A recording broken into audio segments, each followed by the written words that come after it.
Hello and welcome to the Just Another Castle podcast. I'm your host Matt, and with me this week is our pro gamer Mike. Oh, I couldn't think of anything hilarious, so I'm just Mickey Mouse. I mean, I'm Cuphead. Oh man! It worked out. And a retro aficionado Unoclay. Paperboy, he doesn't write the news, he just delivers it. Could you even Something make news? He doesn't something news. I'm he never just able to delivers make out what Clay says until I rewatch it later. He doesn't write the news, he just delivers it. Oh right, gotcha. It's a classic Paperboy voice sample. It's already poorly sampled when you listen to it. So that was what that was. Reminds How you guys me doing? of B-17 bomber. Oh yeah. That game. That's a tough game. Paperboy is a hard ass game. Paperboy, it's a terribly made game, but it's very good. It's crazy, but it's super funny. So yeah, and it's got the handlebars, So that's what you gotta do, So it's a fun game for that reason. At least the arcade, I don't know. I never played it on NES or anything like that, but I mentioned last week or whatever that I've been playing the N64 version, I think, and it's pretty good. Wait, is it N64 Paperboy? I recommend it. It's a light, fun game. It's silly. I played a fake Paperboy on PlayStation. I think it's Courier Crisis. It's very funny. Crisis. Wow. It's very funny. Like I was going through some of my old games since I'm home right now on the East Coast, and it was in my my GameCube Wii box, and apparently I had my PlayStation 1 games in there as well. So it was it looks like the world needs like a second Paperboy game. That's the funny part about it. It's like, oh yeah, like the original Paperboy isn't enough. We should have like a knockoff version of it. Like that's insane. Makes me think of like a Tony Hawk if you guys look it up, Paperboy. it's really just like an OD 90s version of freaking Paperboy. That's funny. Matt, what did you say? I didn't catch that. I said it. Courier Crisis looks like a Tony Hawk version of Paperboy. That's exactly yes. That's it. You can kick people while you're driving too. That makes sense. That would be the only way you could do something with the Paperboy idea that original Paperboy doesn't already do, since you're basically a crazy Paperboy breaking windows and throwing, like knocking out robbers and stuff, like doing all kinds of cartoonish, like Wile E. Coyote type stuff as a Paperboy. Like, yeah, I can see that. Or Grand Theft Auto on a bike. Yeah, but I mean with like a light heart, like with like a comically light heart, to it. It's like you can solve the world's problems by throwing a paper at it, so. It works for dogs. Why doesn't it work for everything else? Did you guys ever deliver papers for a job? I did that for like 2 years when I was a kid. No, it was. I've never done that, dude. I've never even met my Paperboy, and I get the post delivered to me. Do you really? Oh my God! Yeah. Look at you! Look at you! Yeah, dude. I'm one of the ancient few who still read a newspaper. I was just gonna make sure you could explain what a paper was to you guys. Yeah, I'm like, I like the newspaper. It's got comics and sports and Sudoku, man. And the occasional oh shit, the MTA fare is going up because everyone in New York's corrupt. Yep. All right, Paperboy. This is the Paperboy podcast, all about delivering papers. This is a newspaper podcast now. That's it. Matt, what have you been playing, bro? I've been playing Cuphead. I've been waiting for that thing forever on PC, and usually when I buy a game on Steam, I never play it anyway. So I'm like, fine, I kept it on there for my wish list, and then The Impossible happened, and it came to Switch, so I bought that. And Mike has actually been playing it too. Nice. So good job supporting. Yeah. Good job supporting. So we can both talk about it because we've both played it, and you've actually beaten it. I've only played the first world, but yeah, I don't know. How do you like it, man? Yeah, what's your opinion? Is it everything you want? All right, what's your ranking for indie games? Yeah, I mean, you've only played one world of it. But what's your ranking so far for this as an indie game? Is it the best indie game of all time? I don't know. I wouldn't go that far, I guess. There's a lot of good indie games. I mean, it's what I would expect out of the game, and that's not like a notch or a knock on it or anything. It's like, this is what you see and this is what you get. Great.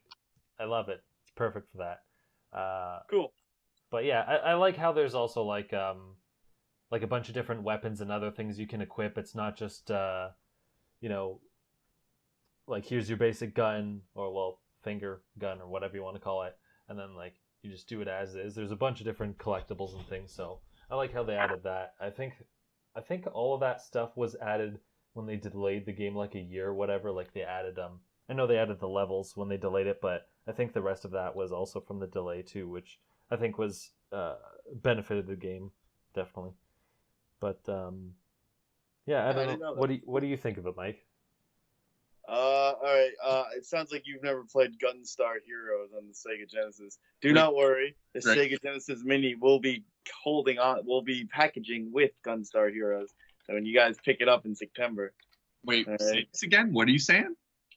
This game reminds me of a Showtimey 30s, Tom and Jerry 60s Gunstar Heroes. Why did you? I thought you said something about it's being packaged, but that's what I didn't understand. Oh no! The Sega Genesis Mini in September will be. Right. Yeah, we'll have Gunstar Heroes for all y'all non-Gunstars to enjoy. Game, right? The best on Genesis I've ever played, easily. Yeah, anybody who hasn't played Gunstar Heroes, it's super fun with a friend, right? I mean, it's oh my god, dude, with a friend, dude, it's even better. Like I love that game in itself. Yeah, and like. That's what kind of Cuphead reminded me of. Even like this isn't a spoiler, I guess, because this game's kind of old. But even like the King Dice boss, like his level before you fight him, is like a legitimate copy of a Gunstar Hero level boss fight, where you have to like roll your way to get to him. And there's the fourth world of Gunstar Heroes, or you get to skip to him. Agent Black Guy, he has that kind of level. For me, I think. For me, I really, really love this game. Like, it's not better than Shovel Knight. I still think Shovel Knight is like the epitome of indie games. Like, I don't think anything could ever come up, could catch up to Shovel Knight in regards of content and just everything about it. But Cuphead's mad fun. Like, honestly, this game was on my wish list as well, and I ironically finally played it when the Switch got its release, like Matt.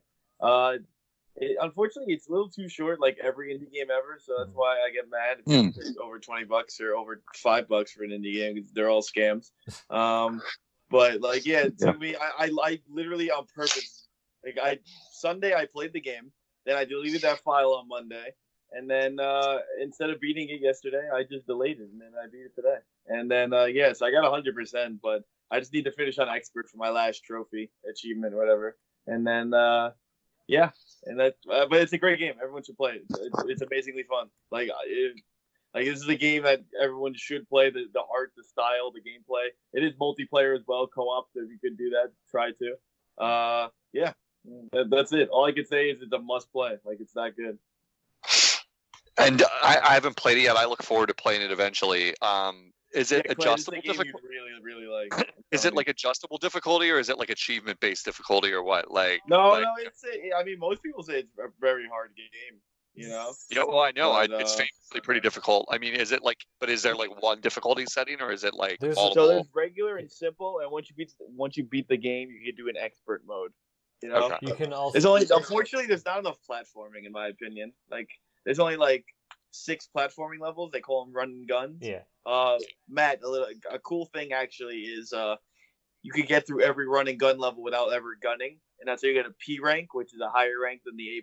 Oh, neat. And you do that, and then you can get like new filters in the game. Oh, cool. Yeah. So you don't even. That's my favorite thing about it. How many do you have to play like that to unlock a filter? So like some filter, most of the filters, I think there's only like 2 or 3 filters. One of them I think you just get from just doing it. But if you want like the black and white filter or something like that, or if you want the what's the audio filter called, vintage mode audio filter, you just want to run through this. You want to run through some of the levels pacifist style, and it's really cool. It's you could go through it, run and gun it. You're like, all right, I kind of get it. And then if you want a real platform challenge, you can do the pacifist run, which is obviously the perfect of it. The flag you usually get is a white flag until you beat it, but if you get a pacifist on a run and gun, you'll get a P rank.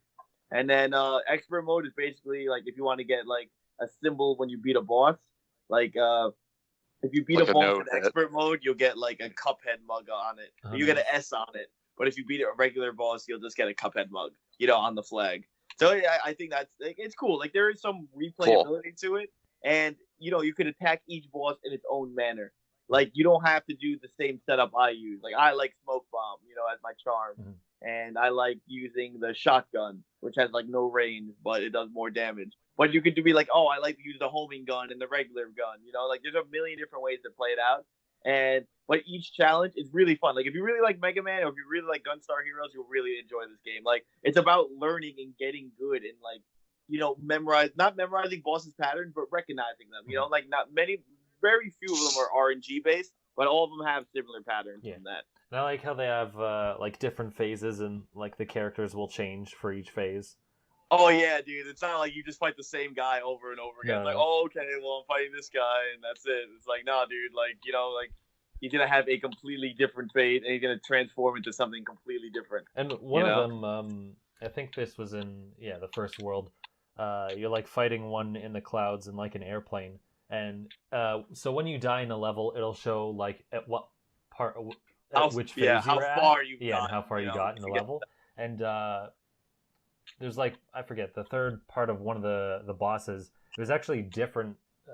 So it wasn't just like each specific phase has a specific boss. It was like at this one phase it changed to like a completely different boss that wasn't even in the rest of it. I'm like, oh man, that's cool. Or you'll be like, oh, I was this close to beating phase 1 of the boss, and it'll show you and it's like, yeah, Clay, I forgot to mention there are ship levels as well. So if you like side-scrolling ship levels, like there's like a few of them in that. So you could you could just enjoy like those types of levels as well. So there's very few platform. I said 6 platforming levels. I think there's about 6 airplane levels, which is a side-scrolling ship, and then the rest are just boss fights.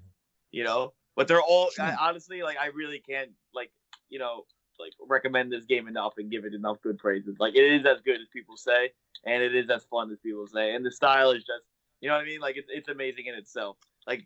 Yeah, like you look at these characters, they look like they were from like a Betty Boop cartoon. Yeah, or like like original Tom and Jerry cartoons. One guy looks like Bruno or Bluto or whatever his name is from Popeye. Yeah. See, like you guys do, but like you know what I mean. Like I was like, wow, it looks just like him. Like I mean, like I've been wanting to play it too. It's just haven't gotten around to it yet. Yeah, I'm looking forward to it. It's cool to hear you give that high of a praise. You're like really all over this, man.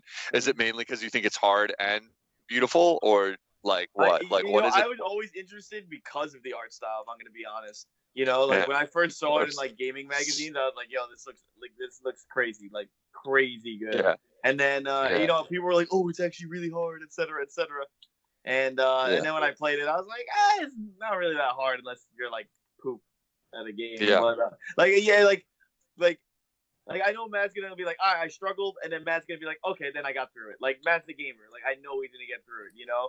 It's like the people who call it hard are those people who are like call Crash Bandicoot hard in the next Dark Souls. You know what I'm saying? I definitely think it's challenging, and I'm not like I don't even know where I would rank compared to other people. I'd say I'd suck.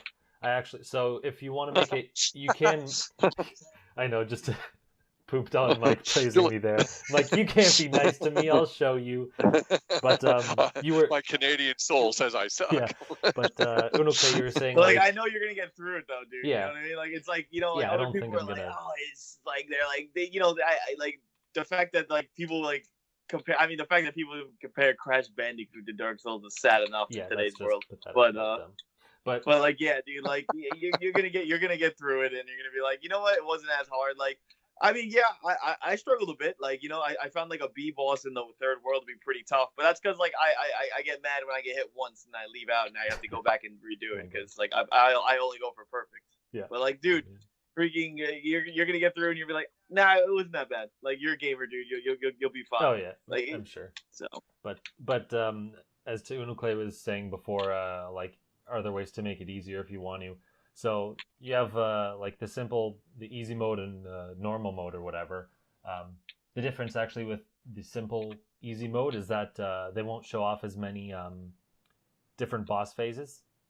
So if you want to I didn't know that. I thought it would be like slower or something like that, Oh, so they have more, like, that's cool actually. I never knew that. So if you play it normally, you'll see like all of the phases, unless or whatever, like you'll have access to all of them, and if you play the simple one, you won't have as many, so that's the trade-off there. But like we were saying before, you have a lot of different equipable things, so like his blaster, whatever you want to call it, his finger gun thing, you can get one that homes in on characters for less damage, or like one that spreads or does whatever. And same with like you have a dash attack, and you can dash. Yeah, you can have different where you'll be dashes, Clay, invulnerable, and then later super on. attacks. Yeah, So- exactly. You get supers and stuff. So you can add some things to make it easier. And one of the charms I used, which is why I say I suck, is so you have 3 hit points, and the invulnerability is actually really short. Yeah, it's super short. Like I was going in and I'm like playing like Mega Man sort of, and I'm like, crap, you get hit and die a Yeah, lot you can't quicker. get hit and then immediately touch a ball. No. So like, okay, I can kind of get some cheeky like, hits. oh, crap. Like, no, you'll get hit ASAP. you Yeah, know? I had to figure some things out, but I actually used I was doing the same thing on day one, man. even just I was the like, it's like Mega platforming. Man. I'm I'll like, just wait a hit real second. quick, go for a cheeky hit. Even the platforming, I'm like, wait a second, I'm not supposed to kill all the guys before you move on? Because in Mega Man, you're just like, you can't move unless everything's dead to be safe. And this is like, no, just run out of the way, you'll waste time, you'll die. But don't forget, like like the other thing is too, like they also had that in what's that game that came out that nobody liked but I did? The Rush game when you could you could dash through them and stuff. Mighty Number You know what I'm 9. talking about?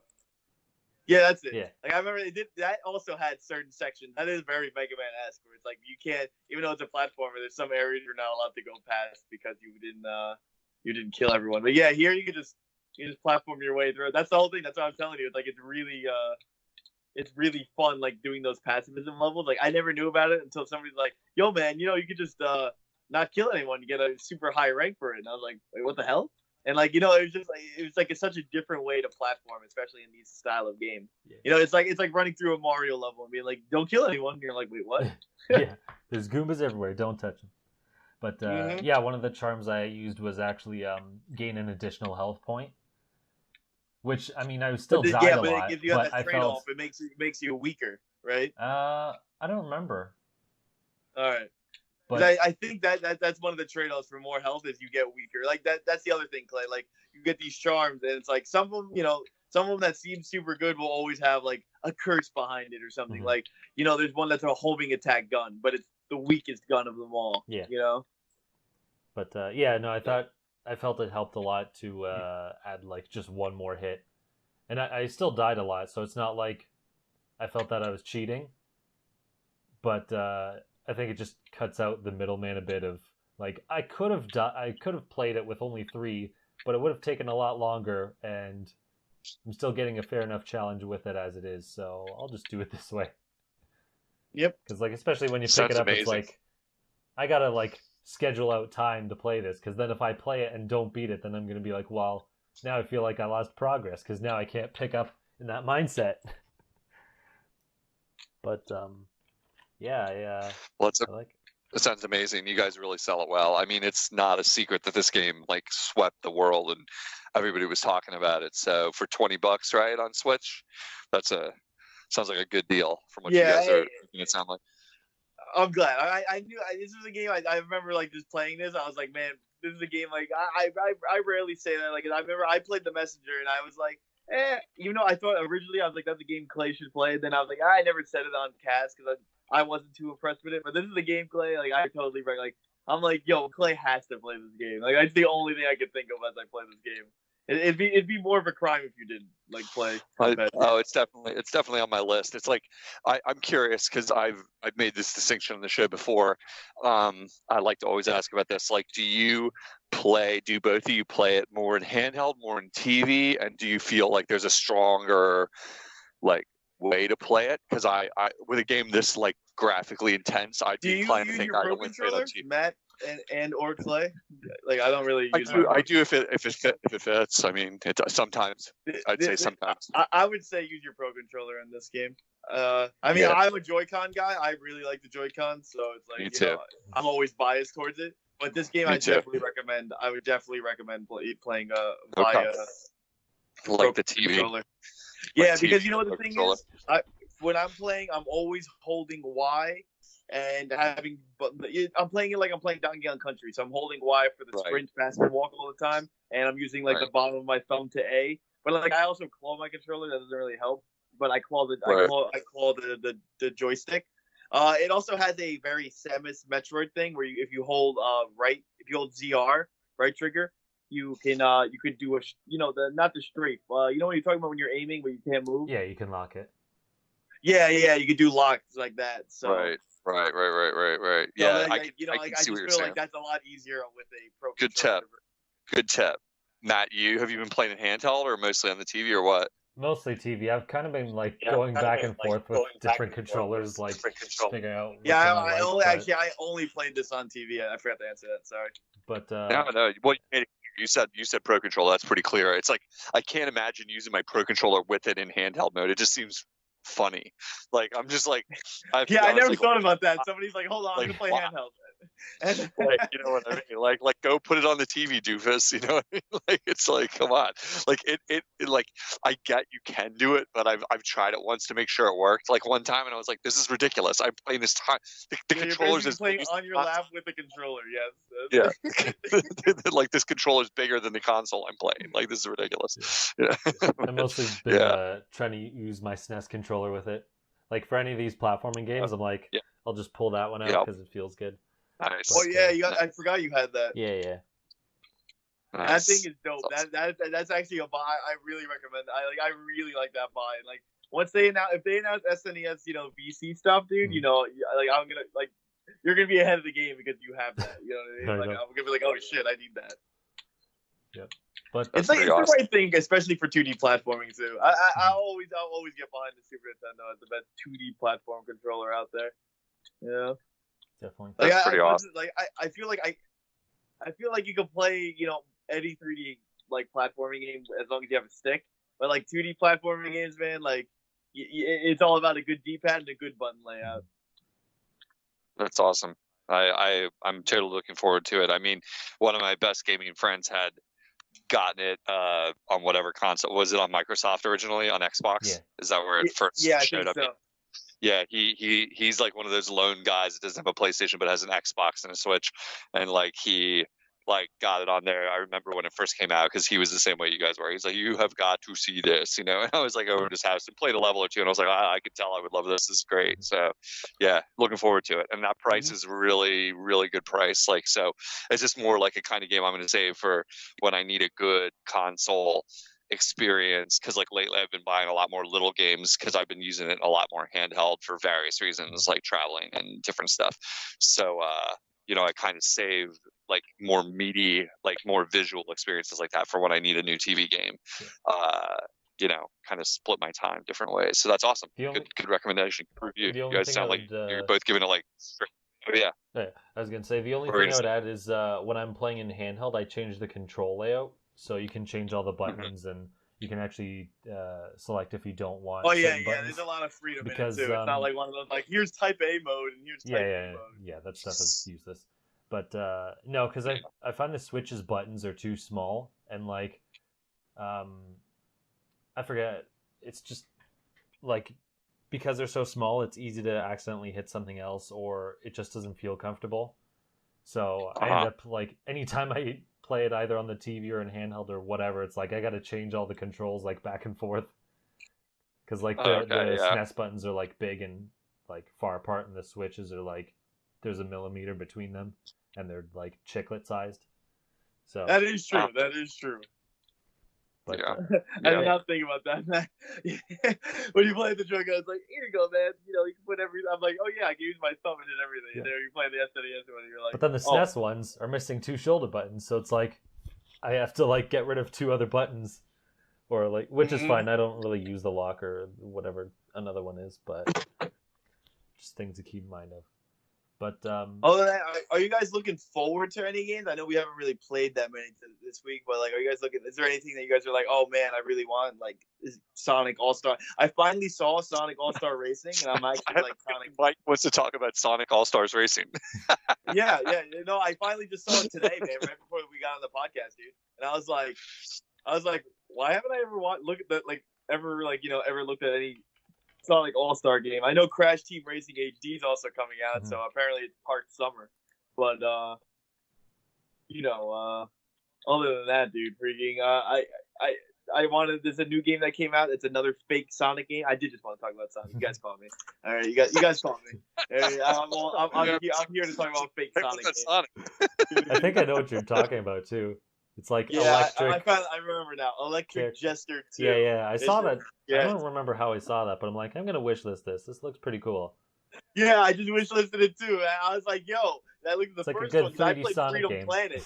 Yeah, I played Freedom Planet, which is like another ode to Sonic game. And then I looked at the Jester one, and it was like, oh, this is like a 16-bit like Sonic game with a little bit of added features. I was like, okay, the exact same marketing as Freedom Planet. And then I looked at then the second one came out, and now it's a 3D world one like Sonic Adventure, and I'm like, you know.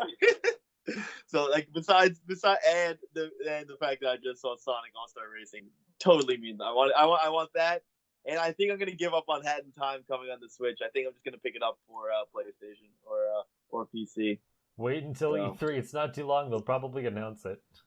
I don't know, dude. I heard PC got their own DLC for it. I'm like, but PS4 I know some of that trophies. stuff is coming over. I don't know what though. Like I think they said the Seal DLC is coming to Switch, but nothing said about the other stuff. I don't know. I would just say wait the few weeks to E3 and they'll probably. All right, I'll give it 2 weeks, Matt. Okay. If they don't announce it there, then you're safe to buy it wherever. All right. Yeah, absolutely. I'll wait then. I mean, like I said, then I'll have to. That means I'm gonna have to spend $20 on an indie game. That sucks, bro. I don't want to do that. Says the guy who's just been talking about an indie game for half an hour. Yeah, we just spent the first 20 minutes of the podcast. Yeah, it doesn't matter though. What did I say? Paying over $20 is a crime for any. The fact that I could have beat Cuphead in one day if I wanted to, but I chose aptly not to. And that's the problem with all these indie games. All right, I know I could beat them in 30 minutes because they make it for people who can't literally watch longer than a 15-minute YouTube video. So to them, 3 hours of gameplay is like a month. Okay. To be fair, talking to a they gamer. hand animated Cuphead, so they can. I say give them that much credit. Yeah, that's absolutely off the chain, like right there. But nice. I think we've been talking a lot, and that's probably the big thing you played this week too. So we'll give it up to Unoclay. What have you been playing the last little while? Nothing too new. Actually, I was thinking so much about Cuphead, I was forgetting to prepare any statements. I mainly have been playing stuff I've already talked about. Downwell, I talked about, I think, before. It's on phones, I believe, but it's also on Switch. So if you want a pick up and play arcade experience, I think I mentioned it a couple weeks ago. I'm really addicted to it. It's like $3. It's the kind of game you can pick up and play. And it's kind of an arcade. It's a very unique game. You just fall down a well and you survive as long as you can. And today I got further than I ever got. It's a game with an end. It's procedurally generated, but it's like it's got levels, and I'm kind of addicted to that kind of stuff if it's not clear. It's a very fast game. It's a very arcadey game. It's a very skill-based game. There's no narrative. You jump into a well at the beginning of the game and you're falling, and killing monsters as you go. It's got a little bit of the mechanics of something like a Cave Story, because you got like blasters as you're falling and you got like limited ammo and kinds of stuff like that. It is literally $3, and it is not. It's far $3. better. I'm out. Yeah, it's better than a $3 game. $3, and wait, $3. There's more. You know what? It's indie. It should be $3.99 maximum. Okay. $3. $3. You can get it now on Nintendo Switch. But it's great, and I really am addicted to it. And I think I almost finished it today, but I had a surprise, and I don't want to say anything because it's the game doesn't really tell you what it's about. You just sort of start playing, and then it's like, welcome to how hard this can get. And then it gets harder, and then it gets harder. And anyone who knows the game, I think I got an 87 combo earlier or something like that. Nice. And anyone who's ever played it is gonna poop their pants with respect right there, because like my highest ever was 52, and I thought I was a baller then, but yeah, I went completely ape earlier, like, and got even higher in the game. But yeah, it's a good game. I'd say that's my recommend. I just picked up Severed, which was a game that came out on Wii U. Yeah. It's got great art, and then it's a game famously, I think, it's not new at all. It's been out for a few years. It's on sale right now. I think it's like $7 or $8 right now on Switch, and it's got a really cool art style. It's kind of real creepy and weird, and it's famously the first game I know of, Matt or Mike, correct me if I'm wrong, that came out for Switch where you can't use it on the TV. It's only handheld mode because you have to use the swipe. Yeah, you have to swipe. like it's all about swiping on the screen, so it's got a little bit of an iPhone-y feel to it or something. Yeah, it was but on it's the Vita. I remember. Yeah. What's the name of the game? Severed? Oh wait. Severed. It's from Severed the by the Guacamelee guys. people? Yeah. Yeah. Okay, yeah, I really played that on my Vita. Yeah, I did play that on my Vita. Yeah, me and Eli played it when it first came out. And I think it got a 10 when it came out. Yeah, dude. It's a very unique, fun game, dude. Like those Guacamelee developers, man, are freaking Gearbox, right, or something like that. Yeah, it's Drinkbox. Drinkbox. It's like they are smart guys, man. Well, I'm liking it so far, but for me, I don't like swiping my finger on the screen, so I'm gonna have to buy myself a stylus for Nintendo Switch, because that was my after 10 minutes of swiping my fingers on the screen, I was sick of banging my fingers on the screen. I'm just not like I just don't like that feeling, and my fingertips were starting to hurt. In fact, from it, that I was like just banging away at the screen all the time, like tapping, swiping, and like I have a lot of hand problems from my job as it is, which I don't really like to get into on the show, but I have like basic carpal tunnel and problems like that from my job, which I talk about all day long. So it was like aggravating my already painful hands from just working on a computer life. So I was like, well, time for a stylus. So I think I'm gonna like get on eBay. I mean, I definitely want to switch stylus. Actually, I'm kind of upset that European Mario Maker 2. Sorry to spoil some news. Oh yeah, I was just gonna bring that up too. They're getting a stylus. Yeah, like dude, like did you look at European? You get the Mario Maker 2, like you reserve it, or you spend $10 get more. A stylus, right? They get a stylus and a steel bookcase, and it's like, like, and we're out here getting nothing. I'm like, yeah, the Switch is region free, but like, I want to pay £70 plus the shipping just to get like, a cooler version of Mario Maker 2. Yeah. I don't know if I want Mario Maker 2, and I know we're going to get to that in news or whatever yet. I don't know if I wanted enough or not to pay anything like what you're saying to do that. I think much you less can to get a stylus separate if you want like that specific one. But I mean, I'm sure you could just buy an iPad stylus. You need to get a capacitive, or I don't know if that's the right word. It's like it's not a resistive stylus. You need a capacitive stylus, I think is the word. What do you mean? I never knew that there was like a there's two different screens, which one is it only registers 1 point on the screen, so it doesn't matter where you push, it'll only register one of the inputs. Another one, like an iPad, is it'll register like many inputs, so if you put scroll with one finger and touch a bunch of things with the other, basically multitasking versus single purpose. And I was trying to use like my 3DS stylus on my Switch, and that's when I heard that discovered doesn't work. Yeah, and that's why, because that's because 3DS and Wii U used the other type, right, Matt? It's the resistive stylus is what they used. It's just like basic pressure, and that's why they don't work. And I was surprised to find it out too. I was like, why don't these work? So I was like Googling around, and that's when I was learning about it. I was like, oh, I need a special stylus. Like to me, I thought it was just because like the Switch had a glass screen and the touch styluses on the 3DS and Wii U were like you could feel like it's kind of like that resistant rubber or whatever. Like that's the only reason I was able to tell.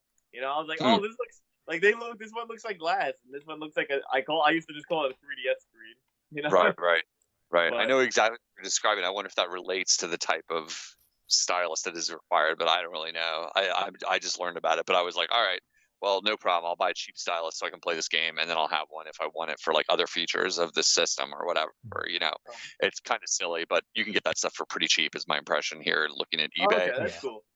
So I mean, if it's generally cheap or anything, or if they decide to bring that, if they do decide to bring that bundle over anyway, but. Yeah, because I don't want to touch my Switch screen too either. Like you gotta, that's the other thing. Like I just don't. Like I like treating my things very good, and just even though I have a screen protector and I have all other shit on it, like it's still touching glass. Like, I barely like touching my glossy PS3. Okay, So I'm like, oh no, I still have the opening wrper shit on it. All right? Oh my gosh, I treat my stuff good.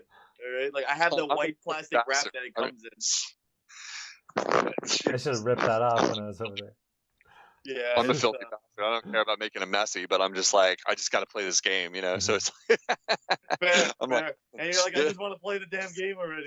Yeah, I know. I have a polishing cloth. I'll polish it here and there. I just had to actually polish it up because I had taken off the screen protector to use it for VR Labo, and then I was like, all right, I'm putting the screen protector back on, and I had to get a new screen protector and all that stuff. So I just was giving it a good old shine. You would have been proud. It was looking sparkly and new, like just yesterday. Now it's all fingerprinted up again. So poor Switch. Why'd you take the screen protector off? because I wasn't sure if it was making the VR in VR Labo blurry or not. It probably was, but it's probably because my screen protector was pretty dinged up, like kind of old and like a little like just not perfect anymore. So I took it off when I was messing around with VR Labo, which I'm going to go back to. But like, I just was like, you know what? Back when the Switch came out, those screen protectors that fit the Switch were like premium because only 1 or 2 companies had them. Oh yeah, dude, it's so hard to get it. I remember that when it first came out. You're like, I need this specific size. You need this exact size, right? But now you can get them for like $3.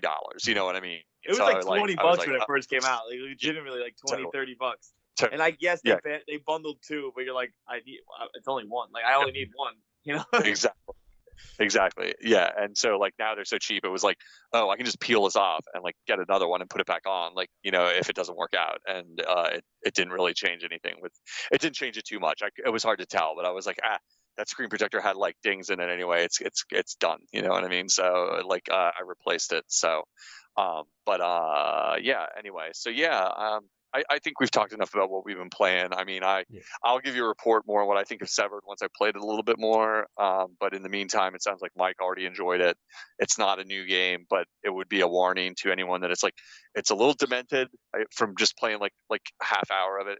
It's got a kind of creepy story, and it's all swiping and it's all not on your TV. So if you're going to buy it, it's a handheld version of a game. And that's why I bought it, because I have a lot of commuting I got to do this week for my job. So I was like, now of course I can't play it. Great.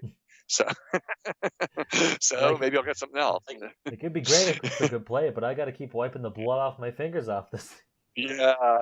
It was like, oh boy, like I got to go to a job all day and like type and take notes at meetings and all kinds of stuff, and my fingers are going to be aching from playing a freaking video game on the train all the way there. Yeah, great. Wear down your fingers before you start work. Oh, great. Yeah, exactly. So it was back to down well. I went, but it's all good. Nice. First world problems. So, that's it. So I'll move on to some quick announcements. I'm just going to run through them quickly. I don't want to spend too much time on them.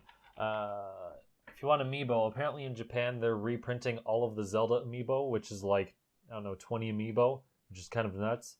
So if you missed any, go import them. We were talking about Devil May Cry last week.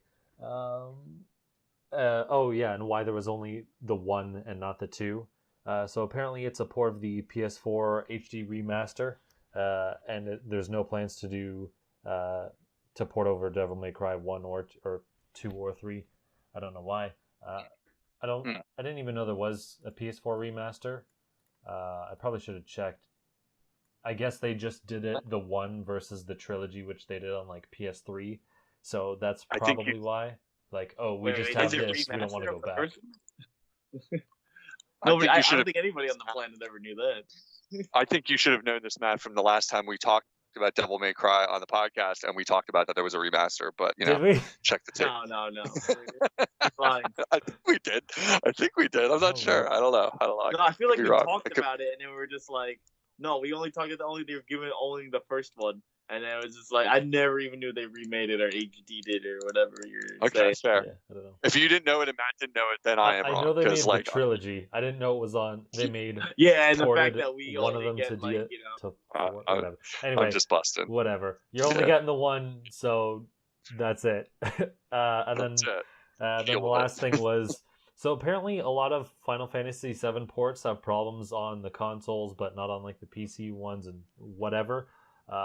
And apparently this is going to be different for Switch. Like, it already launched, but they're fixing some of the problems. I don't know if it's all the problems, but the Switch will have fixed things where, like, music will resume if it left off once a battle concluded. Some transitions between cutscenes and the flashback was playing the wrong music and whatnot. I don't know if that's all the problems, but it's fixing at least some of them. So I guess if you're buying it on console, Switch is slightly better, but not the best. And I would assume the rest should get fixes on the consoles, but maybe not. I don't know. So there you go. That's it for that. I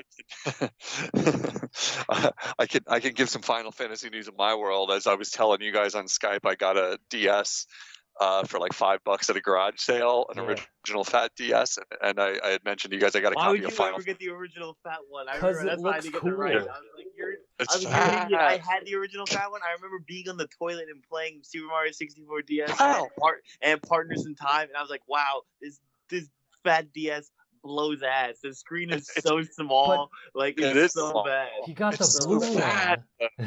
Yeah, the blue purplish one, right? It's not blue. It's it's metal. That's the one I navy have. dark blue. It's great. It's so pretty. It's so pretty. But the Final Fantasy news is that I got a copy of the DS Final Fantasy, which Final Fantasy 3, which Mike thinks is 5. Anybody who's listening to our show, three is 6. I thought, right? 3 is 6. Okay, I don't know. Oh yeah, don't tell me we gotta crack out the AVGN video. Yeah, I'm gonna use Google, even though I'm gonna bet that I'm correct as per usual. But I think Final Fantasy 6 SNES is Final Fantasy 3.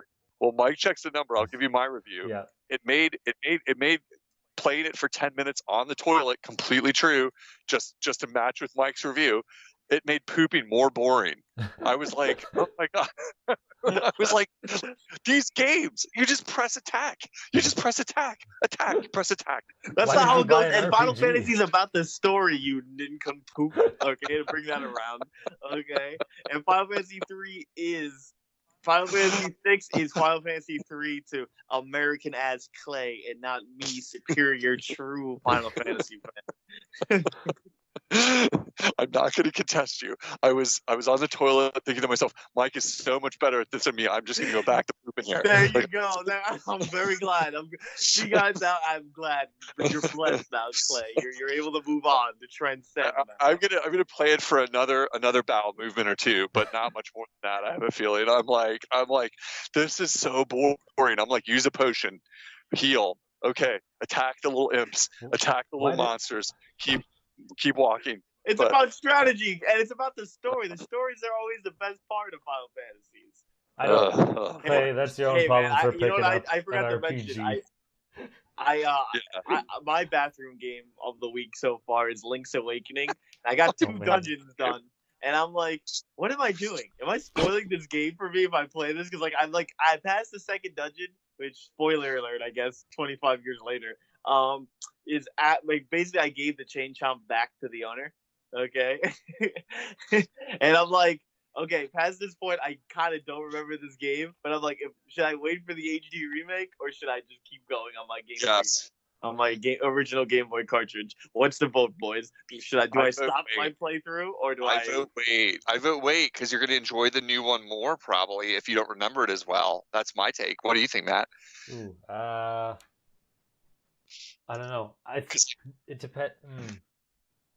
I would say it would be cool. How far are you in the game? 2 dungeons in out of the 7, 8. Okay. I just finished the dungeon, so technically I'm on the way to my 3rd. You know what I mean?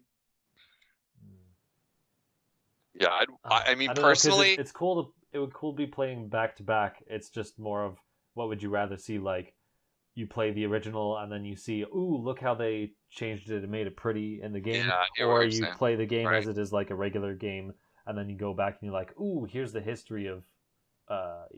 Oh, that's not bad. You know, I might side by side at the same time too. Like that's not a bad idea. Like if Mike has such a good memory though. Like once he plays the new one, he's gonna remember the older one better than I would. Like I mean, like I have the memory of a freaking ant. So like I do. Clay, I only have a good memory because I live with a grudge and constant anger. All right, so okay. So my job is to remember. I only remember everything just so I can continue to be angry. Okay. You remember random plot points from games though that you played like years ago and stuff like that. And I am just I have a terrible memory. And like Clay takes out the CD or the cartridge and he goes, "Yo, what game was this?" He puts it back. He's like looking at the label. It's almost true. It's almost true. Like it's like I live my life in this weird way of like being able to go back to media, like whether it's movies, books, or like TV shows or like games that I've already played, and like I only kind of remember it, and it's like it's alarming because it's my memory is so bad, but like the only good effect of it is like I can replay things and be surprised again. I'm like, whoa, no way. Like Dude, for real. I've been trying to get to that point. I've been dying to replay Paper Mario 64, and the second I turn it on, I go, shit, I know where everything is. And I turn it back on, and I go, that is not my experience. So that's like, to me, it's like, if you don't fully remember it, I don't know. It's just hard to say. Like, dude, are you gonna get Phoenix Wright trilogy on the Switch now? Because that's, I mean, I know you hate reading, and I know it was so boring. But like, bro, it's so good, and since you never remember anything, it's so good. You can always go back to it. There's nothing I can remember like about it because I played about maybe an hour and a half of it, maybe an hour and a half. I was like, is this all this is gonna be? Objection? Like, I'm like, objection. Yes, Clay, you're a damn lawyer. All right, you better be objecting. Some aliens. Like, this is not a video game. When do I shoot the aliens? Like, where is the alien shooting part? You know, it's Clay, you're such an original gamer. You're like, bro, where's my Galago and my Pac-Man? Like, I would not play lawyer the video game. I think Donkey had a video. I forget. He said something to that effect one day that cracked me the fuck up because I was like, "That's speaking the truth, my brother." He's like, "This is not a video game," and it was something exactly like that. Where it's like all you do is like point and click, and he's like, "No, this is a video game," and it was like I don't know, it was like Geometry Wars or something like that. It was like, yeah, exactly. I hear that. Yeah, I'm not so good. Clip the OG, man.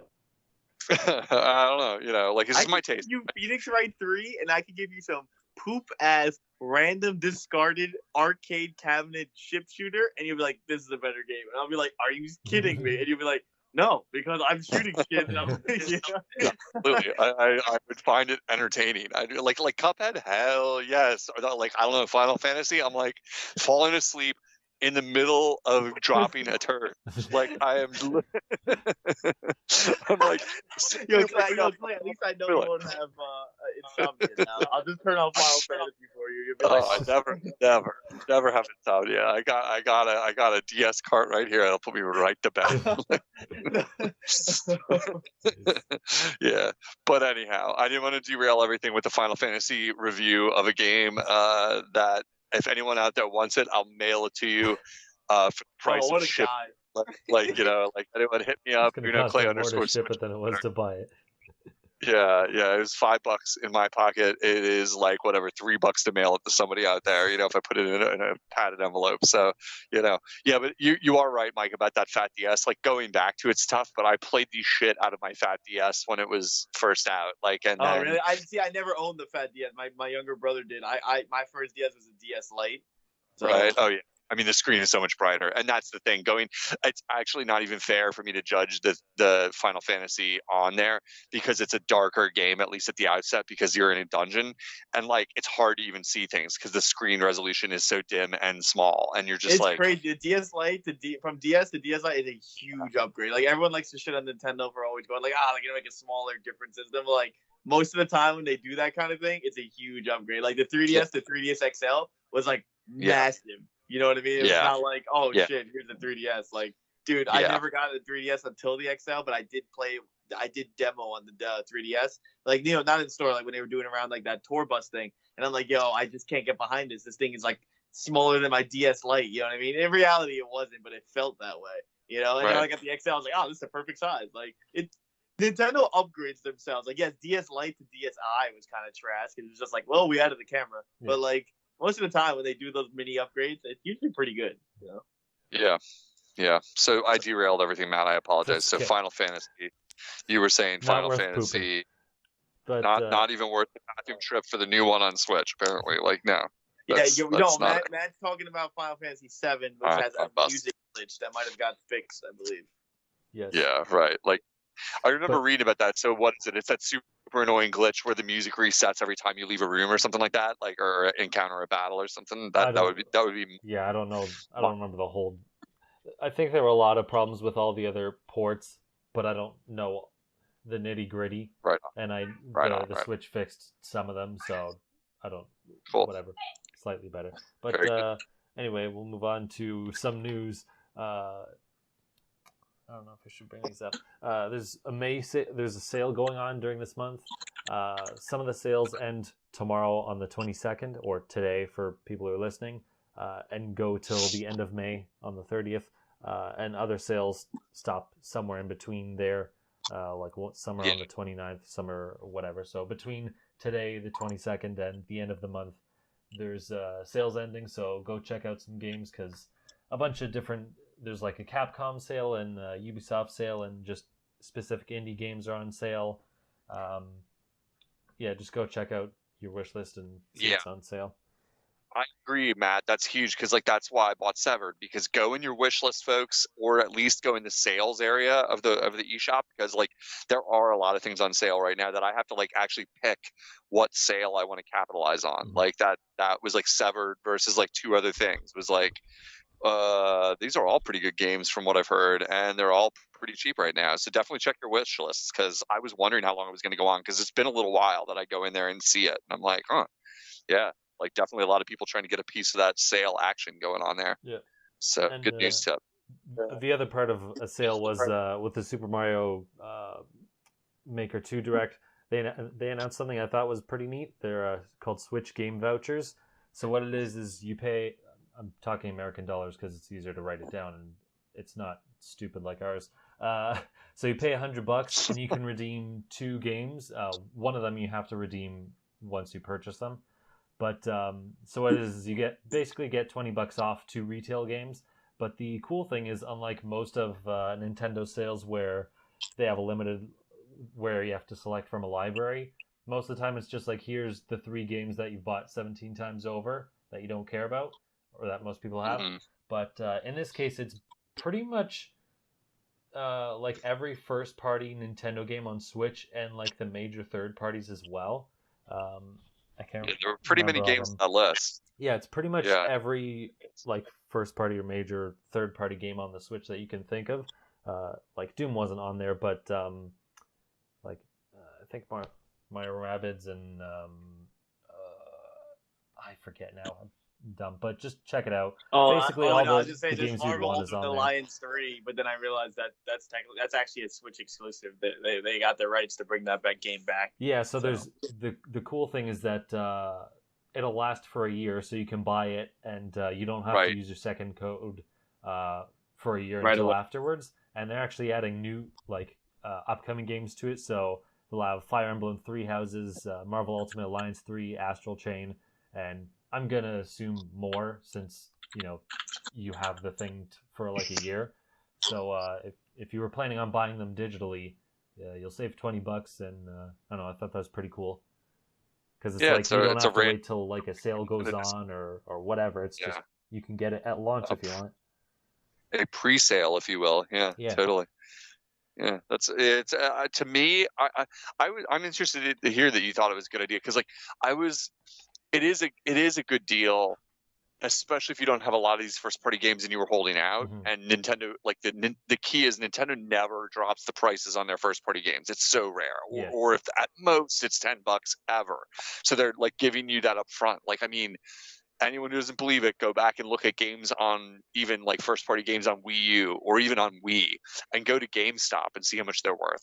Mm-hmm. And if it's not Other M, leave Other M out of this debate, because that's $9.99 or less. But like otherwise, it's like they're still relatively valuable. So it is a good deal if you need something. Like a good example. One of my friends just picked up Splatoon. He'd been holding out for a while, and he just picked it up. And it's too bad he didn't capitalize on that, because you know what I mean. That's like the exact kind of first party game. It's like, well, dude, eventually you're gonna buy another first party game here. Just get yourself a discount right away. Mm-hmm. So good call. But moving on to some other news stuff.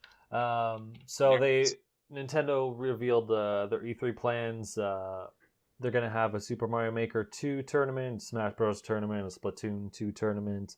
They're going to have their Direct, of course, and then Treehouse Live. And then they have another thing. I don't think they've done this before. This seems new to me, but maybe I'm wrong. A thing called a Warp Pipe Pass, which allows people to get priority access in lines. You need a Nintendo account to sign up, and they don't have much details. They said they'll release them later, but I guess for the layman who's just paying for their ticket to get into E3, you might be able to get priority access in lines rather than wait 3 hours for a 10-minute demo and then be like, great, that's my day. So but check are you saying are you saying literally anyone who has a Nintendo account can get this? Yeah, you need a Nintendo account to apply for it. But I guess my thought is I don't think it's everyone. No, I think thought it was you just have to have the online service to get it. That's what I thought it was. No, like you have Nintendo Online. Okay, too many things are getting crossed. I'll fix it. Yeah, that's fine. The Switch game voucher, you need the Nintendo Online subscription, which I forgot to read. So there's that. The Warp Pipe Pass for E3, it didn't say anything about. All it said is that you need a Nintendo account, which isn't like the online. It just means like an eShop account, basically. Right. I think that's just to track, and I don't think that's anyone. It'll probably be random, because obviously they don't want to give literally everyone prior access. That's what I mean. That's what I was asking. That's what I was. They didn't bring up much detail. Literally so going to be like. That's going to be like 2/3 of the festival. You know what I mean? Yeah. Are going to be like, well, I got the VIP line. And it's like you get there and you're like, oh, everybody's in this line too. It's like there's two lines, like general, VIP, and press, and it's like everyone's in the VIP line, and some schmuck just goes in the general line and gets there. Yeah, it's like faster. That's what I was thinking when you said it. I was like, that would be like a very high number of people at E3 would be able to qualify for that. But okay, that makes more sense. So it's like a drawing almost to get a better. Yeah, it's a fast pass. Get like almost a reward to get a fast pass if you happen to win or whatever. So okay, they didn't say much unfortunately, but I thought it was. Are you going to E3 this year, man? No, it's too expensive. Not this year. Yeah, I bought a new computer and I'm like, yep, that's enough money to spend. You're gonna watch E3 on your brand new computer. Yeah, pretty much. So there you go. That's awesome. Okay. Yeah. But so speaking of E3, and since we do these like every 2 weeks, and I don't know if we'll have another podcast before E3, just because I don't know if like I delay something or whatever. I thought it would be fun to just go over some E3 stuff. So just like one game you guess will be there, and one game you'll want to be there. All right. If you want me to start, I can start because I wrote it out. Yeah. Sure. You start. So the want one is pretty quick because the guess ones it's more thorough. I want to see Pikmin 4. It's my Metroid Prime 4 where everyone wants it and they keep complaining about it. Except I know the franchise is still going to go because I'm not crazy like those other people. But the difference is this thing has supposedly been done for years. So, put it out already. You waited for the Switch to launch, and I get it. You want your heavy hitters. But now it's 3 years in or whatever. Give me my dang Pikmin 4. There's no excuse.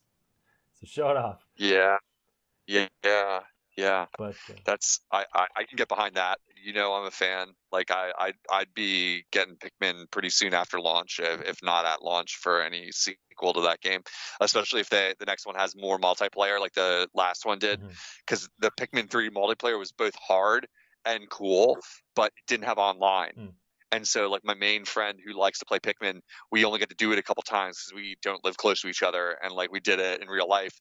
And it's surprisingly difficult, even if you're good at Pikmin, to do the multiplayer modes. And I would really love to see Pikmin 4 plus online multi through the Nintendo Switch online service because I think it was underutilized in the last one because of it being couch co-op only. Yeah.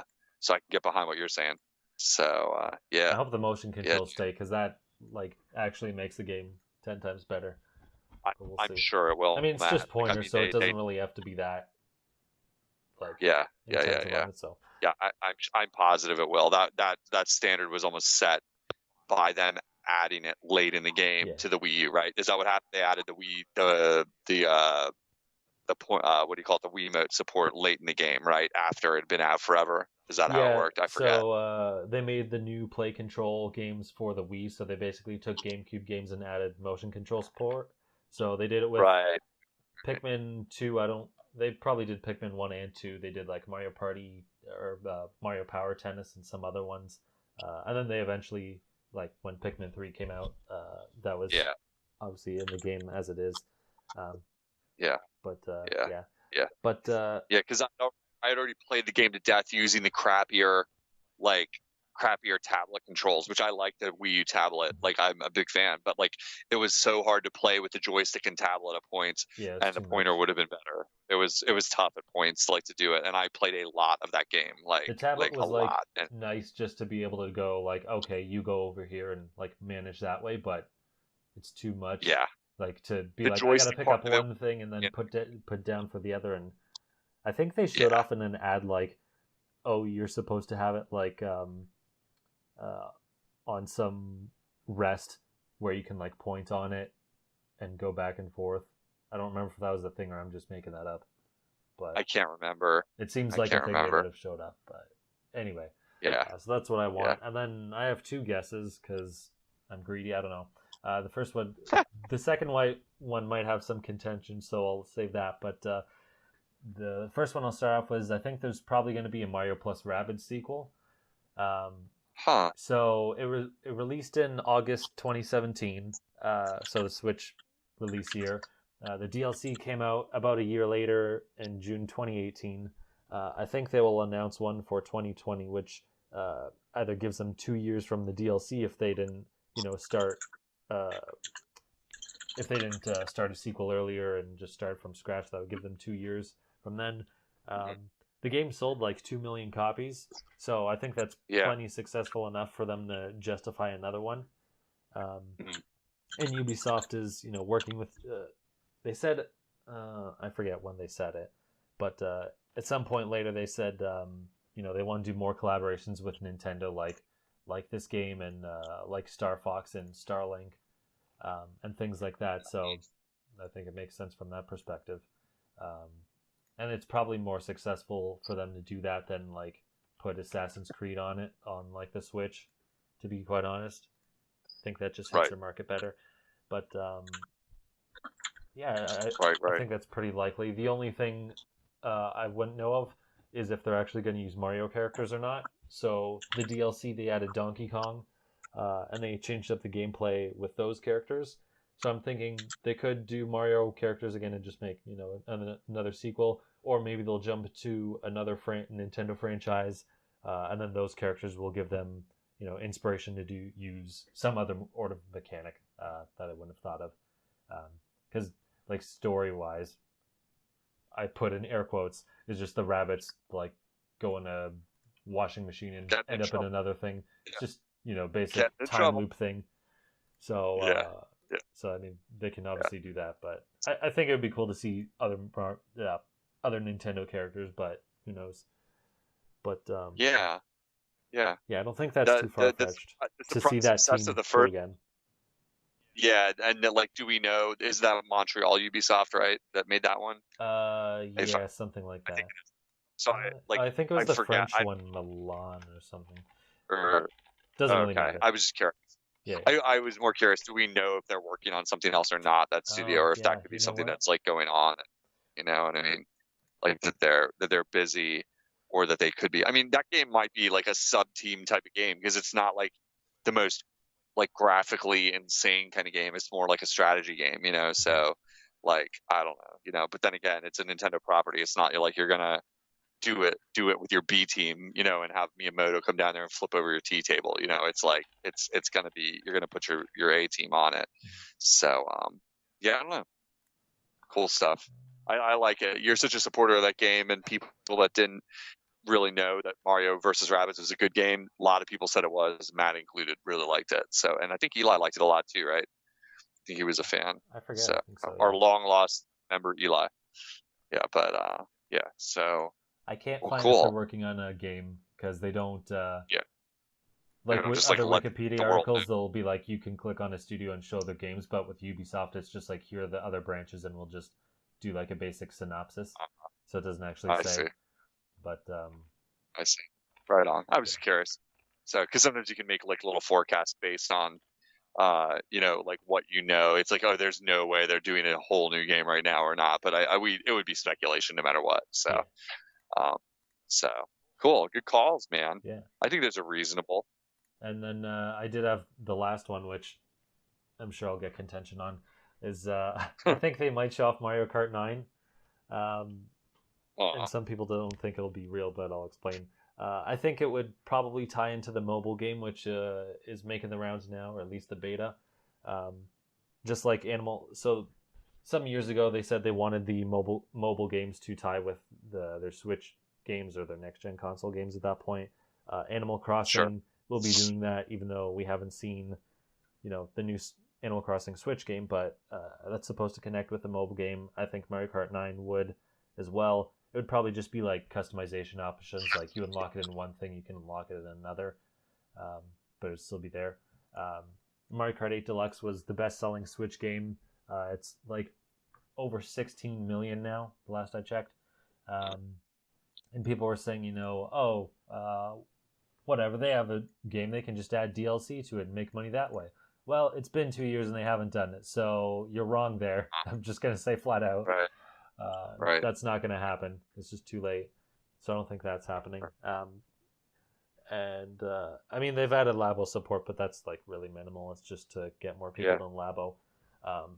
But that was a lot of selling. That's a way to sell. It was a lot of selling. Yeah.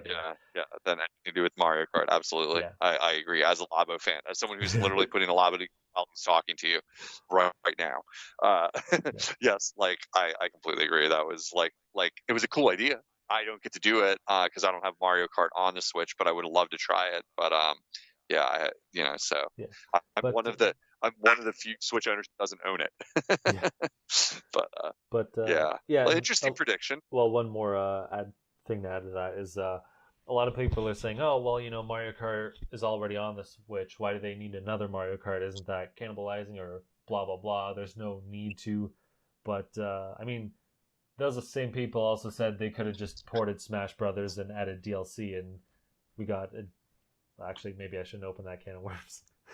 I'd say we got a new Smash. We didn't get a direct port or anything. No, I don't walk into that. But, the same people also said, just port over Mario Kart 8 and add DLC tracks. And that's 4.7. So, I retract my statement. Let's stand by it. I'm smacking my gavel. Let's move on. The same people also said, they'll just make DLC for Mario Odyssey and more for Zelda and this and that, and all those things never happened. So you're all wrong. So I don't trust you when you say that. So I don't think it matters that we already have a Mario Kart game. It's clearly going to make them a lot of money. They can clearly justify the investment, and having two entries of a franchise on one console has already happened with Galaxy 1 and 2, regardless of their quality. Let's not get into that. But, I mean, it's not unprecedented, so I don't see why it would be a problem. It's like, this thing sold they're just going to millions. Cannibalize their sales, man. Nah. They're just going to cannibalize their sales, to quote you. To quote me, quoting the other people. I have to say, my main thought is that, it's not out of the realm of possibility, but my gut reaction is that it's too soon. But I know you don't think so, so we can agree to disagree. I feel like it's too soon. I could be wrong on that because I am guilty of always imagining maybe a console's life cycle to be longer than it is. But I mean, by the time it would release, it would only be announced. I'm saying it like E3, but wouldn't come out till at least next year. So by that point, it would be 3 years. Right. Well, I would say that my gut feeling would be if it was to happen, it's gonna need some seriously new thing to differentiate it from the one that exists. Because otherwise, a lot of us are going to be like, "Why do I need another Mario Kart?" I already and it's not going to have the same buzz and wow factor that a new Mario Kart on a system does. Because the reason it worked for this one was that a lot of people didn't have a Wii U, and so it was fine. But then they're going to be the people that me, you've just put 100 hours into it, and you're like, do I really need another one right away? You're going to have that it would need to be Double Dash level of reinvention in my mind to make it interesting, or somehow how you were suggesting it ties into the mobile or something, some feature that makes it different. Because otherwise, I just do have trouble imagining it. I have trouble. It's not impossible, but I have trouble imagining it. and they're going to just cannibalize their own sales, and it's going to be like Mario Kart 9 point. It's going to be more like 8.6 or 4 or something like that. You know what I'm talking about. So like, you know, it's going to have fancy new graphics and flashy like kind of kill screens and stuff like that, you know. But other than that, it's basically the same game, you know, with Bayonetta and everything.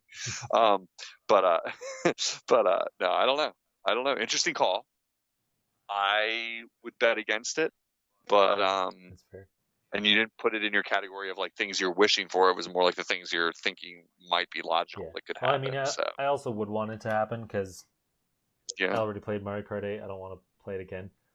But I mean, I guess we'll see what happens if this Mario Kart mobile game comes out and they're like, it really can. If it connects to Mario Kart 8 Deluxe, not just in a superficial way like, oh, well, here's like some random tchotchke in one thing you get, but has like some other like important connection, then then I'd probably backpedal and be like, okay, if they're really putting enough effort into this connection, then they're probably not doing something else. But if they do and it's just like you unlock a sticker, it's like, okay, well then that's just a throwaway thing they can do for now to hold, just to do now while they have it, and then later they can do something else. So I'm kind of hinging on to see what happens with this mobile game.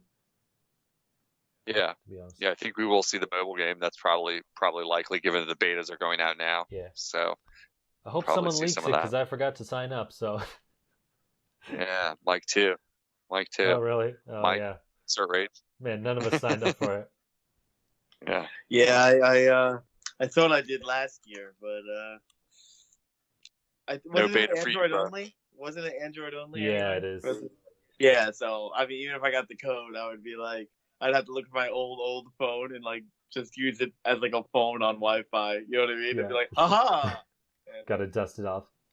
Exactly. At least you could have got I know Mark actually has an Android phone. I would give it to him and be like, give me your phone. That's it. I have one, and then I think I just tossed it out of my mind like, oh, whatever, it's a beta for a mobile game. I'm like never gonna play it anyway, but I probably should have anyway. And now you're sad faced. Yeah, now you're ready to cry. As long as someone leaks it, which I'm sure they will, even though they're not supposed to. But good luck trying to enforce that. Me, I'm gonna rep for the old Mike before Mike became the casual scum Mike. I'm gonna be like, mobile phone games, those are from babies. Those are for baby games. Yeah, it doesn't matter. Now if it's Mario Kart, though. I mean, you know, like... How the times have changed.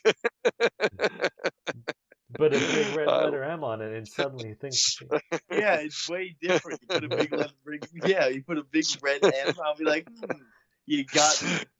Casual Mike. That's what we're calling here. This is like your alter ego, Casual Mike. You're like, hey guys, you play this new Flappy Birds? Hey guys, here I'm downloading my favorite Gotchamon game or whatever that's called.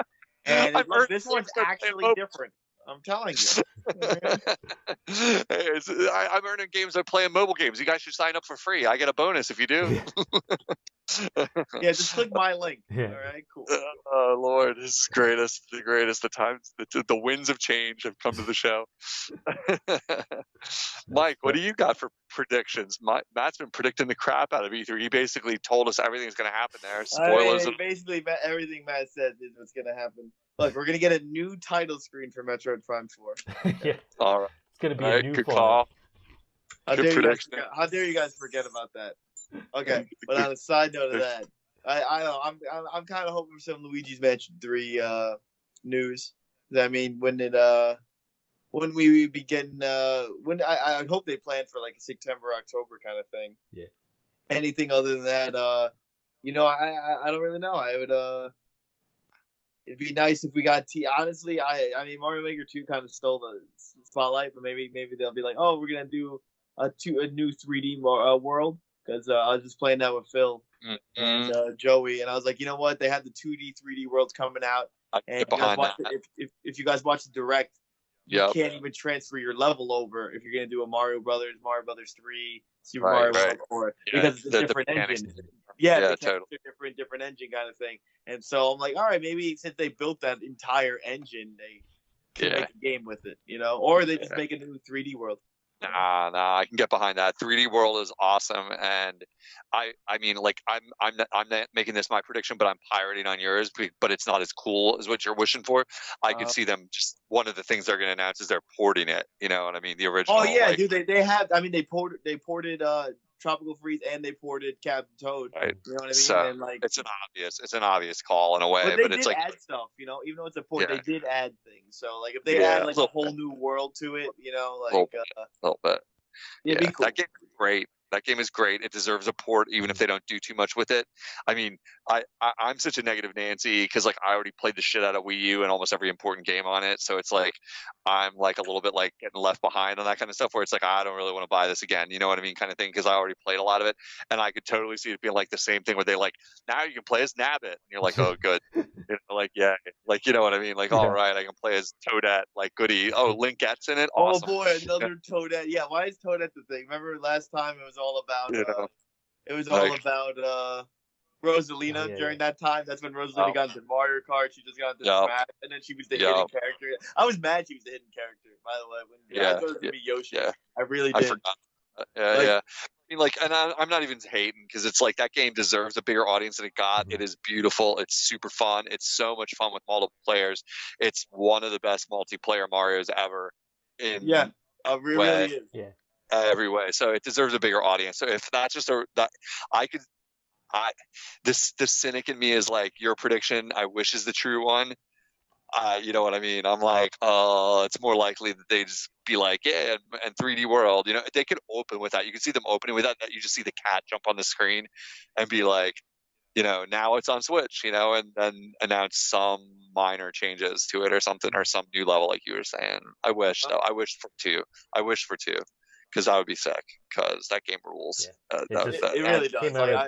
I didn't want to say I was playing it this week because I'm like, I just wanted to finish it with Phil, and I was debating him. I was like, look, we beat the Bowser World, you know, obviously. And he's like, I feel like there's a space station behind us. I was like, just don't worry about that. You know, but then we went to space, and I mean, Rosalie is totally broken in that game because she plays Galaxy freaking Mario, while the rest of us have the regular platform. You know what I mean? It's just like, come on, man. But dude, I guess I never saw those levels when you're describing it. I'm like, I never saw that. Like, I guess I never got to that. Like, I'm trying to remember. I think when you get enough stars, you'll be. I think you get it. I don't know. I mean, I know. I forget. Yeah, I know. All I know is like, you know, I can't beat a level without getting everything. You know what I mean? Like, it's in my nature. So it's just like I'm just so used to it. Like, it just happens at the end every time. But yeah, after you beat the second level of the space station, you get Rosalina because there's a loom on top of the level as like a little tease. I'm thinking maybe I never got the full completion on that game when you say it, because that does not sound familiar to me. That's good. That's good. So if they do port it though, you got a whole thing going. Yeah. So, totally. Beat the whole game again just to get one character and then beat it again. Especially since they're trying to support the online service, especially if they had online co-op with friends, because that would be like, again, like it's like the Pikmin problem. Like this has great co-op, but my Maker's gonna have that though. Right, and that's what I'm saying. Like it's like my chances to play games like that Mario 3D World were limited to a few chances here and there with friends local, you know, versus like. And I'm a big supporter, trust me, of like couch co-op. I'm a big supporter of the idea of it. I prefer playing Smash Brothers in real life, you know, for example, in real life than online. Even the broken ass. I think Ultimate's terrible online. You know, I said that many times. Like I'm like, I love this game, like Inhuman, but like the UI, like I don't know, online infrastructure of that game is very bad. Like the only good online games are what Splatoon 2 and Mario Kart, aren't they? Like Splatoon works pretty well. Mario 10 is technically, I mean, they do support that game, but like there's others, but I mean, I hear you. So it's my point is like if they port it over, that could be a feature in itself that it's like, and now with online, you know, so it's like, you know, so, but I'd rather have a sequel.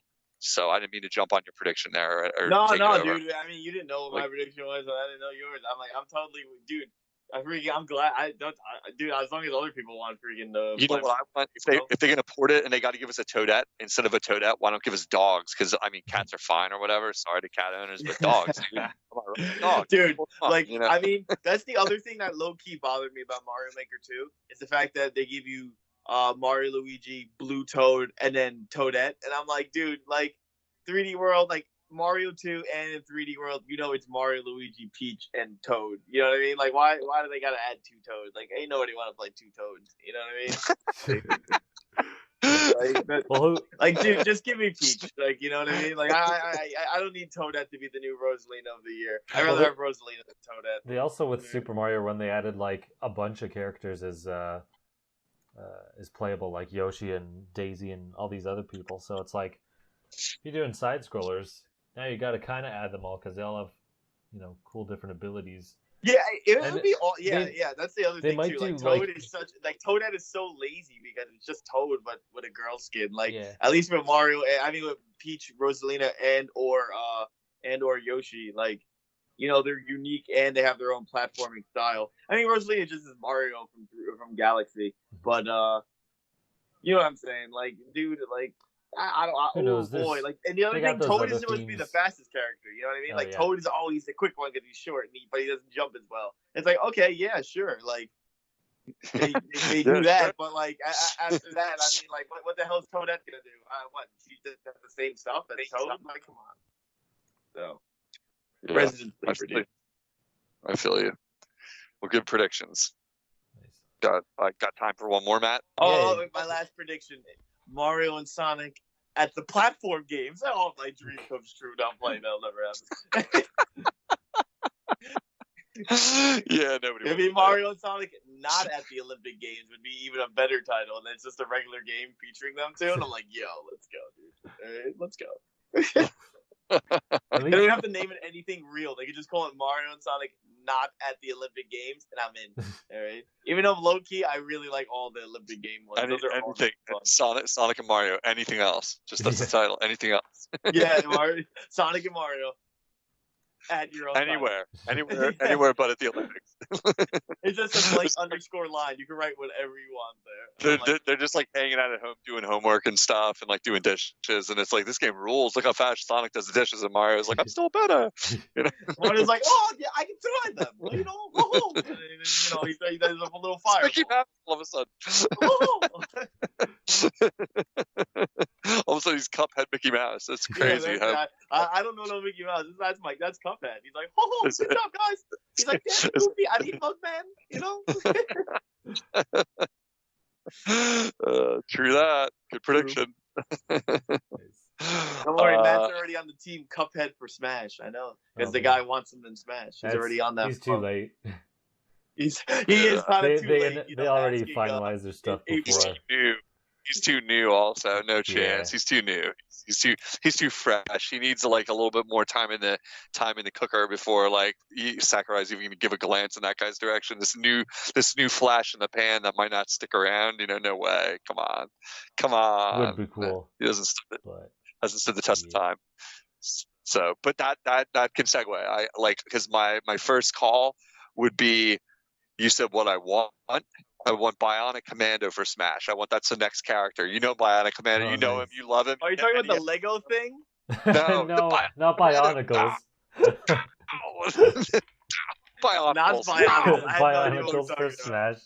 The only word I heard was, I want Banjo-Kazooie, and I was like, Clay, good man. No other words. Just hear what you want to hear, my man. Just hear what you want to hear. I live in my own world, bro. I'm messing. It's not even a real call. He's a classic NES character that like is hallowed and beloved, and he's not like a character like Joker where you're like, who's that? Like, what game are you talking about?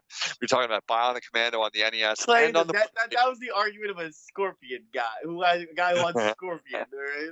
I know, I hear you. It's like, we know who that is. I'm like, yeah, we know. Oh, we know. Right? No, I don't know. I mean, like, what do I think I said last year, I wish if they're going to keep up with the remasters and the remakes, which they probably won't announce another one because they got the Link thing coming out, the Game Boy Link game. Yeah.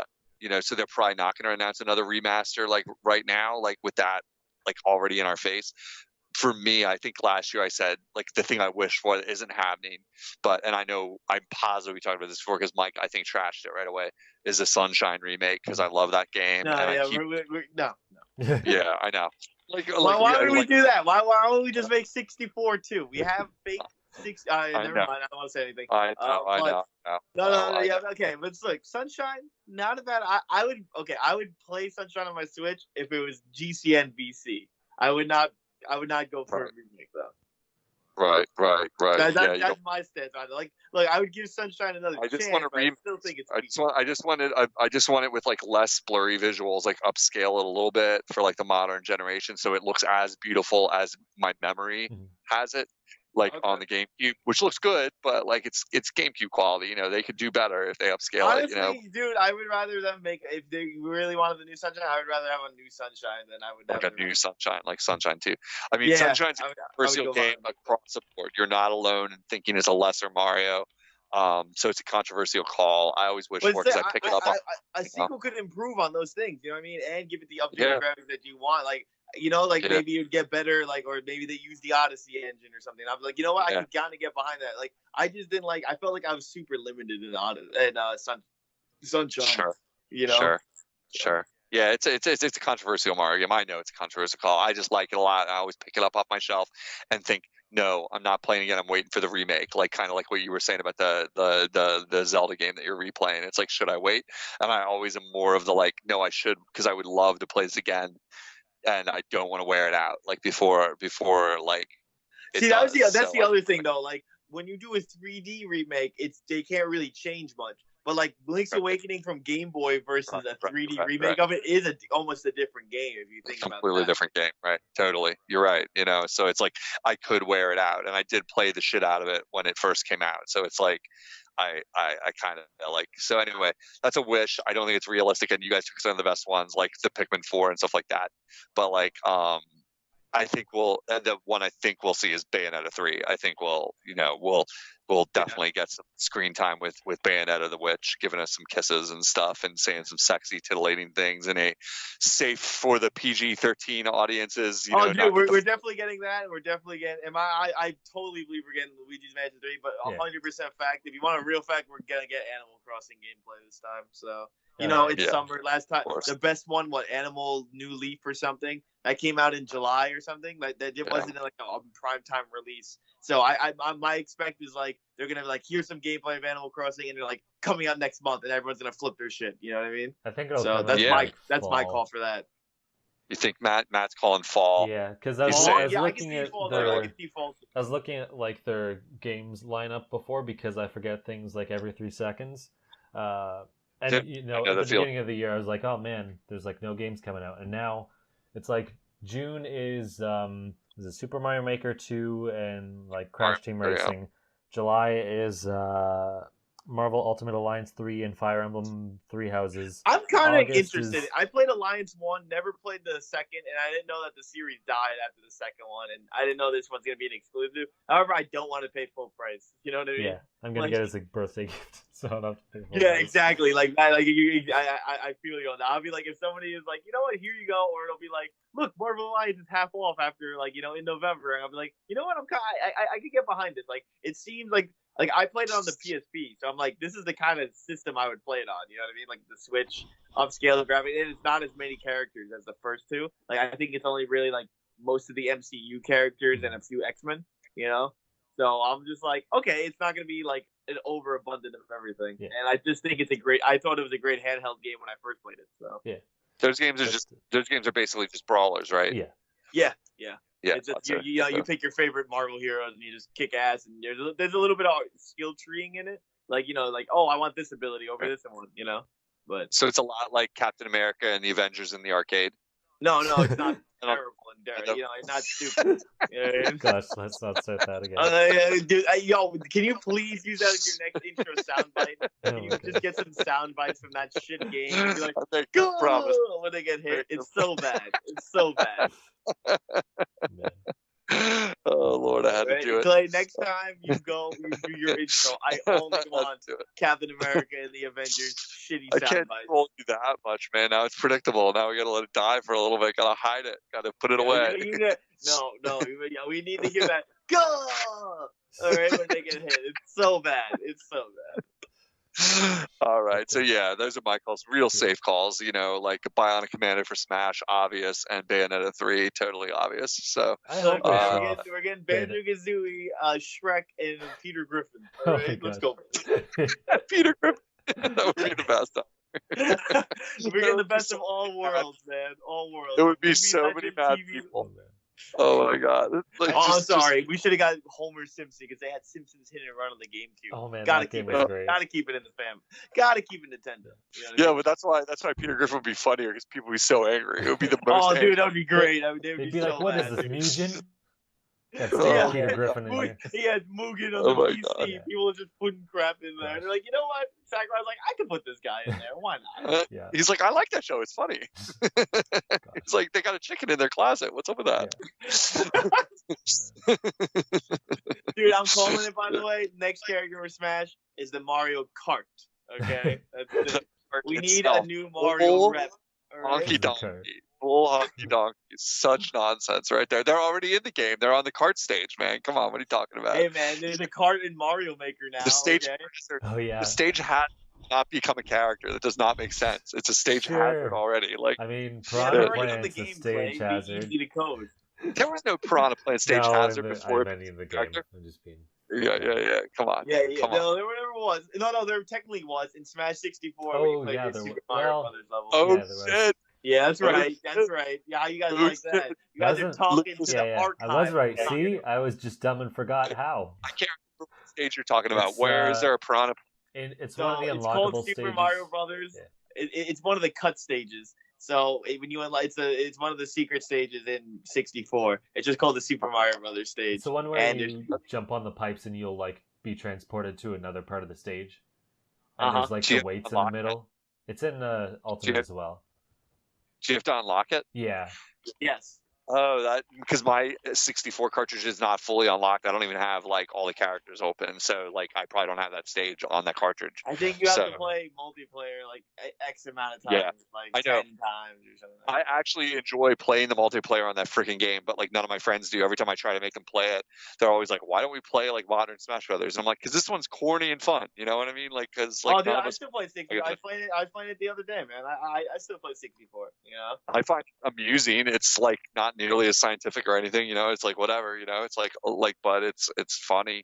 I find it funny, like you know. But I'm the only one that ever is like calling for it whenever my friends are. I'm like, let's play this. For a little Dude, bit. I love that. Dude, I mean, my opinion, it doesn't last too long. But like, No. you can't like I can play with my younger. I play with Joey for like 30 minutes to an hour, and then we always get to the end on very hard, but we always blow it, dude. Like I lose always at the fighting polygon team of like 38, and then he actually makes it to master end with no continues. But once we get game over, we don't continue out of pride. Right.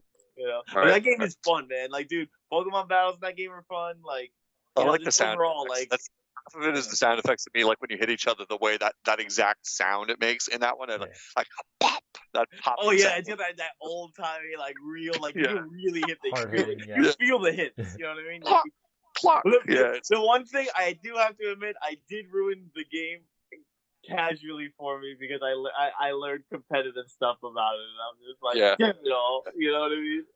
yeah, Of course. yeah. I like I was kind of mad about that when I was like, we were doing it when I was talking with Joey. I was like, all right, let's get this shit. He's like, you know, we can never go back now. He's like, I'm like, damn, bro, you're right. And so like, Well, it makes it too easy. I'm out here Z canceling and taunt canceling, and it's just like, damn, bro, can't let people know. It's like it's not competitive anymore. It's just not fun anymore. But like you know, I keep it as casual shit. That's why I'm like, I like Smashing before. I'll definitely item battle and I'll play on Saffron City. But like when I play with Joey, it's like we just do the tournament rules. We're like, all right, Dreamland 5 stocks, let's go, quick, and then boom. That's the only legal stage in Smash 64. Oh they gosh. always have to play in Dreamland. Funny. So that's your random Smash knowledge of the day. There you go. There you go. All right. So those are my predictions, Matt. Cool. What else? What else we got? That is it. Yeah, I hope they show off Bayonetta 3 because I want to see it, and they delayed it to next year or whatever.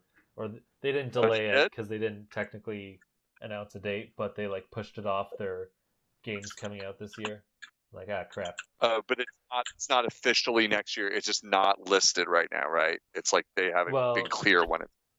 Yeah, like they always have like games either to be announced or like to be announced as like like a date they haven't confirmed yet, and sometimes they'll put a year because that's when they're like expecting to launch it. And I think they changed it from like 2019 to like unknown or whatever. So Yeah, it's that definitely was not coming out this year. But Yo, there's a what's lot of other stuff. E3's date, by the way? Hmm? You know, it's funny we talked about it. I have no idea when E3 is. The second week of June or first? It is. Oh, jeez. I have it here. Let me. It's like June 12th or something, right? 8th, my bad. No, sorry. I always feel like Nintendo's- it's June 6th or 13th or something like that. So Nintendo's E3 Direct is on June 11th, so the second week. Nice.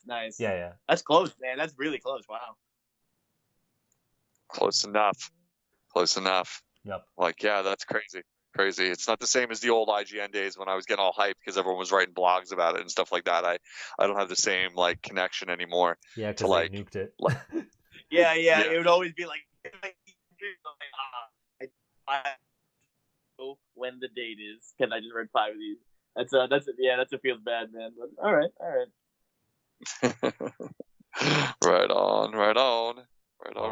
Dude, I felt like last year's E3 was kind of later. When me and Matt hung out, I thought that was like past the 11th. I guess maybe that's just the way the week turned out. You know what I mean? Like I think maybe June started some awkward weekend or something like that. You know?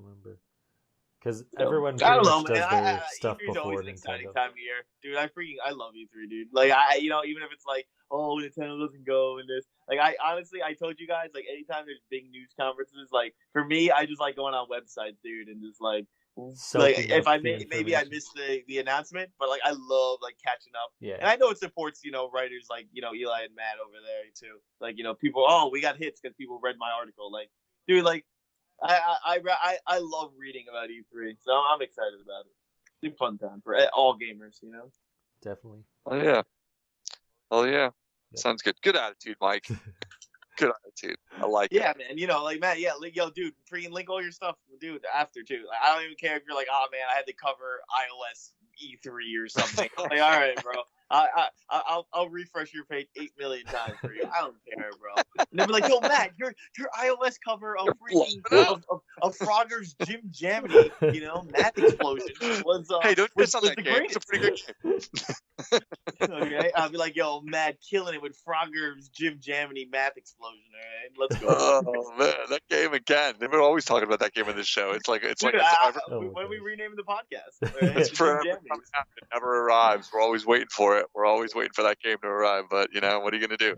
Yeah. What are you gonna? I was like, yo, Mario Kart iOS, Mario Kart mobile, lol. All right, but then when I hear about freaking Frogger killing it in mobile, I'm like, that's right. All right, take notes, Reggie. All right. From your new chair. Yeah. Take notes. Yeah, from your retirement chair. Yeah. From your virtual boy, take some notes. Right? Take notes from your retirement home chair. I was gonna say the same thing you said. Yeah. I was like, yo, Doug Bowser. I was like, at least somebody makes Mario iOS games, okay? Unlike Reggie. Oh, brother. So I think we'll end it there on a high note.